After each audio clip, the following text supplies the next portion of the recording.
Dans un circuit électrique, on représente un voltmètre par le symbole suivant. Un cercle à l'intérieur duquel il y a la lettre V et on a les deux bornes, V et l'autre borne qui est COM. Et un voltmètre est toujours se branche en dérivation, c'est-à-dire si on a le circuit suivant, on a un générateur, voilà le générateur qui délivre une tension continue, voilà le plus, voilà le moins. On a par exemple un conducteur ohmique, un moteur et une lampe. Pour mesurer la tension aux bornes du générateur, on va brancher en dérivation avec le générateur le voltmètre de la façon suivante. Voilà, V. Cette borne, c'est V avec le plus et l'autre, c'est comme avec le moins. Si par exemple, on voudrait mesurer la tension aux bornes du conducteur ohmique, de la même façon, on le branche en dérivation, c'est-à-dire en parallèle. Voilà, le plus avec V et l'autre c'est comme, et ainsi de suite. C'est-à-dire, toujours, elle est branchée en dérivation.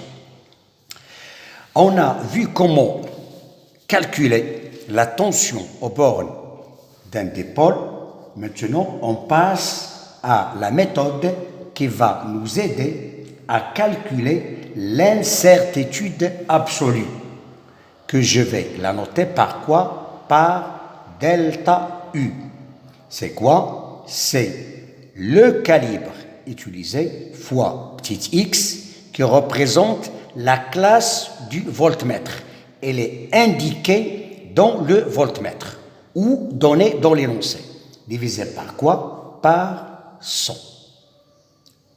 Et ça c'est quoi? C'est l'expression qui nous aide à calculer l'incertitude absolue.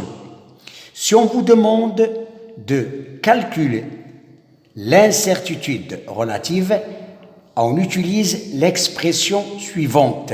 C'est delta U sur U. Celle-là, la première, elle est en volts, tandis que la deuxième, sans unité. Et parfois, on peut la réécrire en pourcentage.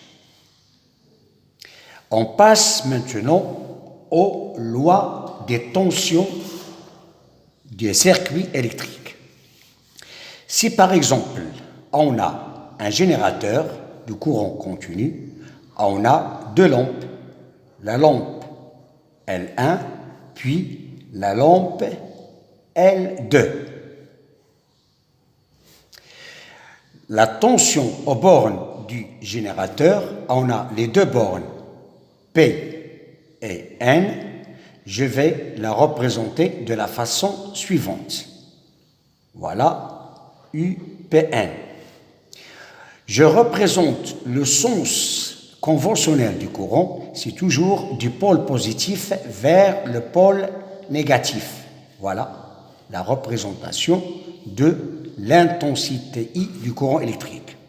Si on voudrait par exemple représenter la tension aux bornes de la lampe c'est quoi? C'est un récepteur, tandis que celui-là, c'est un générateur.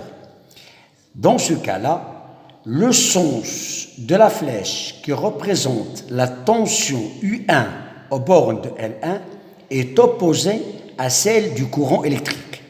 De même pour l'autre lampe L2, on a la tension U2. Pour le générateur, le sens de la flèche qui représente la tension est le même que celui du courant. Et je dis, on utilise la convention générateur. Tandis que pour les lampes qui représentent des récepteurs, le sens de la flèche qui représente la tension est opposé à celle du courant. La question qui se pose, quelle est la relation entre U1, U2 et UP1? On applique une loi qu'on appelle la loi d'additivité. قانون إضافية التوترات. Qu'est-ce qu'elle dit cette loi? La tension UPN est égale à la tension U1 plus la tension U2. C'est-à-dire UPN, c'est la somme des deux. Celle-là, on l'appelle la loi d'additivité des tensions. Maintenant, si on a un autre circuit dans lequel on a un générateur et on a deux lampes. Ces deux lampes sont montées en dérivation.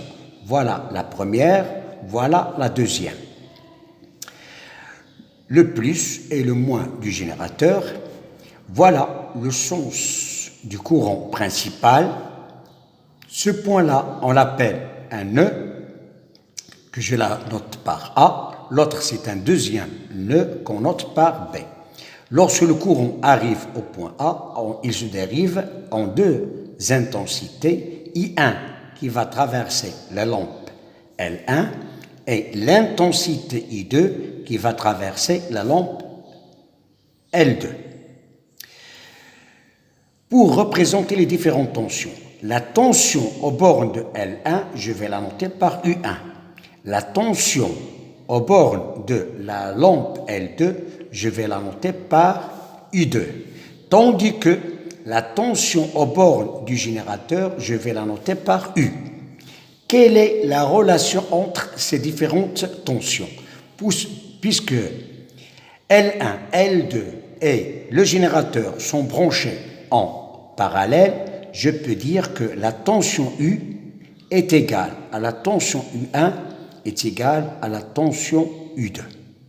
C'est-à-dire les différentes composantes de ce circuit ont même tension électrique, car ils sont montés en dérivation.